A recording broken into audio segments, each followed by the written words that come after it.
அனைத்து ஊடக நண்பர்களுக்கும் பத்திரிகை நண்பர்களுக்கும் வணக்கம். இன்றைய தினம் திருப்பத்தூர் மாவட்டத்தில் எழுச்சி பயணத்தை மேற்கொள்ள இருக்கின்றேன். இன்றைக்கு காலையில் சுமார் 32 அமைப்பை சேர்ந்தவர்கள் அவருடைய பிரச்சனை குறித்து எங்களுடைய கவனத்திற்கு கொண்டு வந்தார்கள்.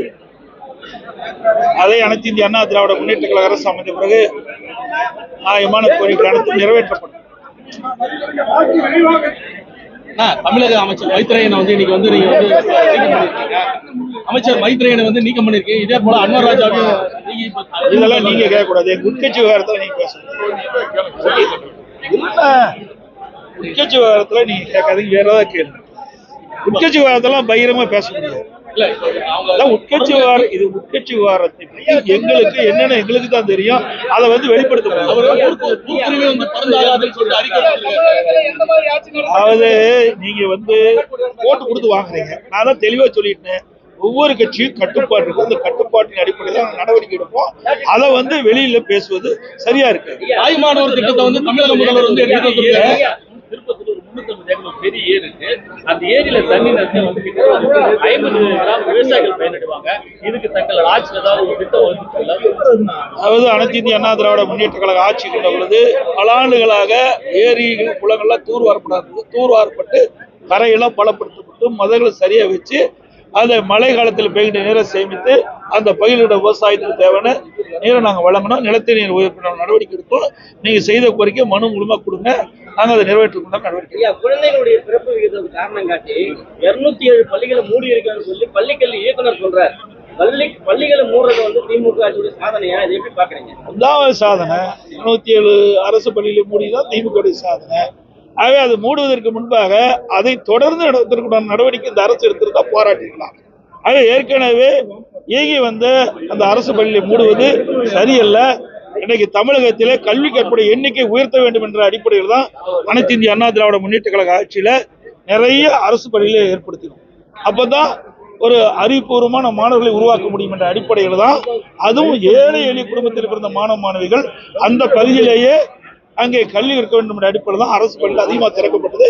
இந்த ஆட்சியில சரியான கவனம் செலுத்தாத காரணத்தால இன்னைக்கு சுமார் 207 பள்ளிகள் இன்னைக்கு அரசு பள்ளி மூடப்பட்டது. வருத்தம் அளிக்கிறது, வேதனை அளிக்கிறது.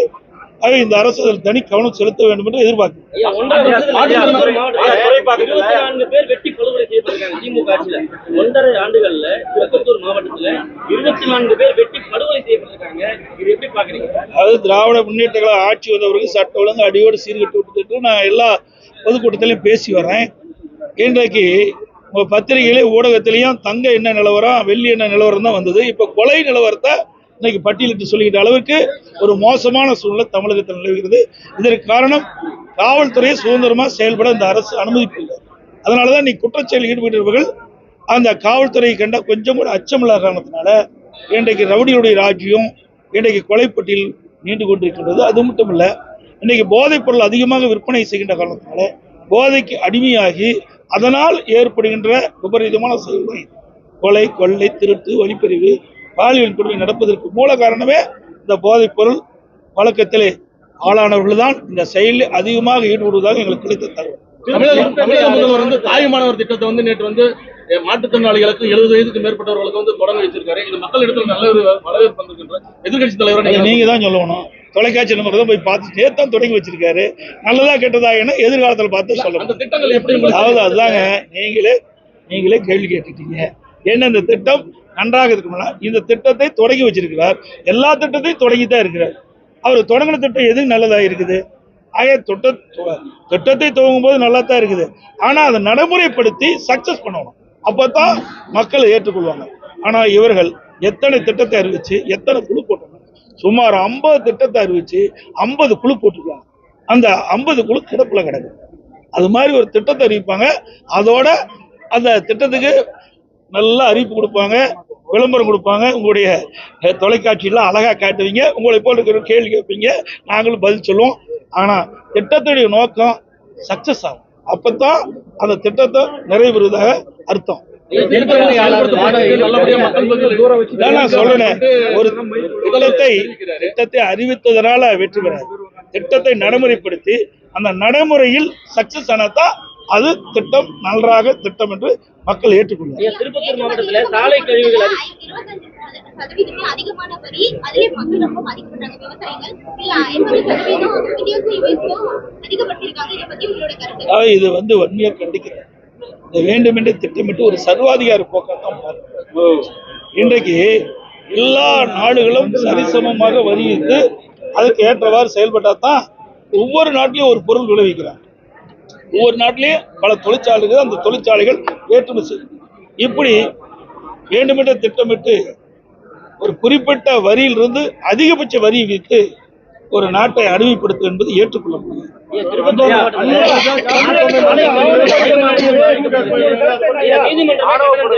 திருப்பத்தூர் மாவட்டத்தில் ஆலை கழிவுகள் அதிகமாக இந்த ஆற்றில் கலந்து நீதிமன்றம் இன்றைக்கு திமுக அரசுக்கு ஒரு சம்மட்டி அடியை கொடுத்திருக்கிறது. அதை எப்படி பார்க்கணும்? நாங்கள் இங்கே கூட பேசும்போது இந்த 32 அமைப்பை சேர்ந்த ஆலோசனை கூட்டத்தில் பேசுகின்ற பொழுது இன்று நகரத்திலிருந்து வெளியேறிய நீரை சுத்தப்படுத்தி அந்த பகுதியில் இருக்கின்ற ஏரிகளே, குளங்களோ, நதிகளை விட வேண்டும் என்பதுதான் அதிமுக அரசுடைய திட்டம்.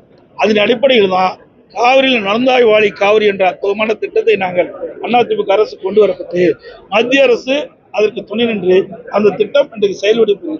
அதே போல எல்லா நகரத்தில் இருக்கணும் வெளியேறின்ற கழிவு நீரை சுத்தம் பண்ணா தான் அந்த பகுதியில் இருக்கின்ற நிலத்தடி நீர் சுத்தமாக கிடைக்கும்.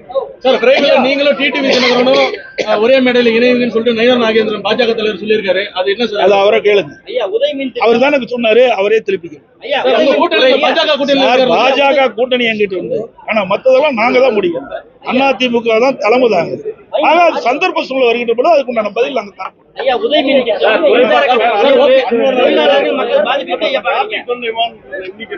அதான் சார் சொல்றீங்க.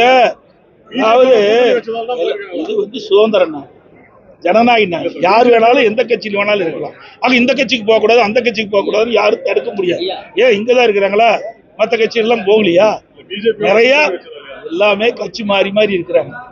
இப்ப அன்வராஜா கட்சியிலிருந்து நீக்கப்பட்டார், மீண்டும் கட்சியில் சேர்த்துன்னு மறி போயிட்டார்.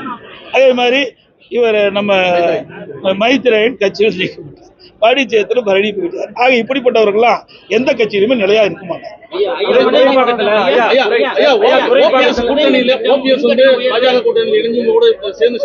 அவரை கேளுங்க, எங்களை ஏங்க கேக்குறீங்க? இதெல்லாம் தேர்தல் நேரத்தில் கொடுக்கப்படுகின்ற பதில். நீங்க எப்படியாவது போட்டுக்கிட்டு பதில் கேட்க நினைக்கிறீங்க. அது எந்த காலத்திலையும் நடக்காது. எங்களை பொறுத்த வரைக்கும் எந்த நேரத்தில் எதை பேச வேணுமோ அந்த நேரத்தில் அது பேசும்.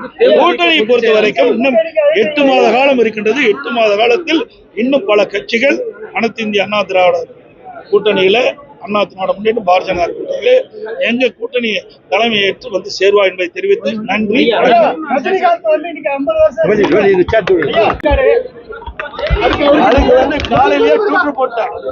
காலையிலேயே ட்விட்டர் போட்ட அந்த ட்விட்டர்ல பார்த்து